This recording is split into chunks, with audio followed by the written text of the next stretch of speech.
দ্বিতীয় টি-20-র আগে আলোচনায় লিটন দাস ও শামীম পাটোয়ারির দূরত্ব প্রকাশ্যে সমালোচনার জেরে ইনস্টাগ্রামে অধিনায়ককে আনফলো করেছেন শামীম। দুজনের এমন কাণ্ডে তাদের পেশাদারিত্ব নিয়ে উঠেছে প্রশ্ন। সত্য কথা বলতে আমি দুইটা সিরিজে চাই যেন আমাদের প্লেয়াররা খুব চ্যালেঞ্জের মুখে পড়ে। মুখোমুখি লিটন দাস ও শামীম পাটোয়ারি জাতীয় দলের সতীর্থ হলেও ২২ গজের বাইরে এখন স্পষ্ট দুজনার বৈরিতা। ঘটনার সূত্রপাত সোমবার ওয়েস্ট ইন্ডিজের বিপক্ষে প্রথম টি-20-র পর চট্টগ্রামের ১৬ রানে ম্যাচ হেরে শামীমের দায়িত্ব জ্ঞানহীন ব্যাটিং নিয়ে প্রকাশ্যে সমালোচনা করেন অধিনায়ক লিটন। শামীমের ব্যাটিংয়ে আমি খুবই হতাশ হয়েছি। সে যেভাবে ব্যাটিং করেছে তাকে আরও চিন্তা করতে হবে। প্রতিবার উইকেটে গিয়েই আপনি উপভোগ করতে পারবেন না, কখনো কখনো দায়িত্বও নিতে হবে, তার এটা করতে হবে। অধিনায়কের কড়া মন্তব্য অবশ্য ভালোভাবে নেননি শামীম পাটোয়ারি। ম্যাচ শেষেই ইনস্টাগ্রামে আনফলো করেন লিটনকে।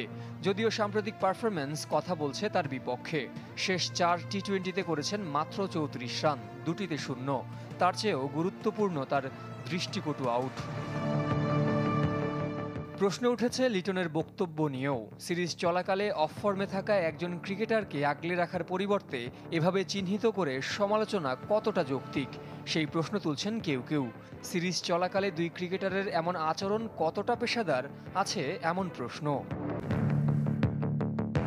মুখোমুখি লিটন দাস ও শামীম পাটোয়ারি জাতীয় দলের সতীর্থ হলেও ২২ গজের বাইরে এখন স্পষ্ট দুজনার বৈরিতা। ঘটনার সূত্রপাত সোমবার ওয়েস্ট ইন্ডিজের বিপক্ষে প্রথম টি-20-র পর চট্টগ্রামের ১৬ রানে ম্যাচ হেরে শামীমের দায়িত্ব জ্ঞানহীন ব্যাটিং নিয়ে প্রকাশ্যে সমালোচনা করেন অধিনায়ক লিটন। শামীমের ব্যাটিংয়ে আমি খুবই হতাশ হয়েছি।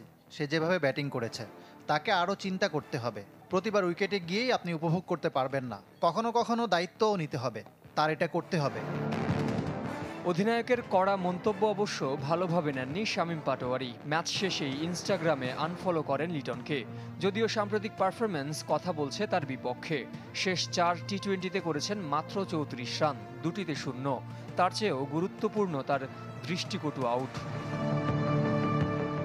প্রশ্ন উঠেছে লিটনের বক্তব্য নিয়েও। সিরিজ চলাকালে অফ ফর্মে থাকা একজন ক্রিকেটারকে আগলে রাখার পরিবর্তে এভাবে চিহ্নিত করে সমালোচনা কতটা যৌক্তিক, সেই প্রশ্ন তুলছেন কেউ কেউ।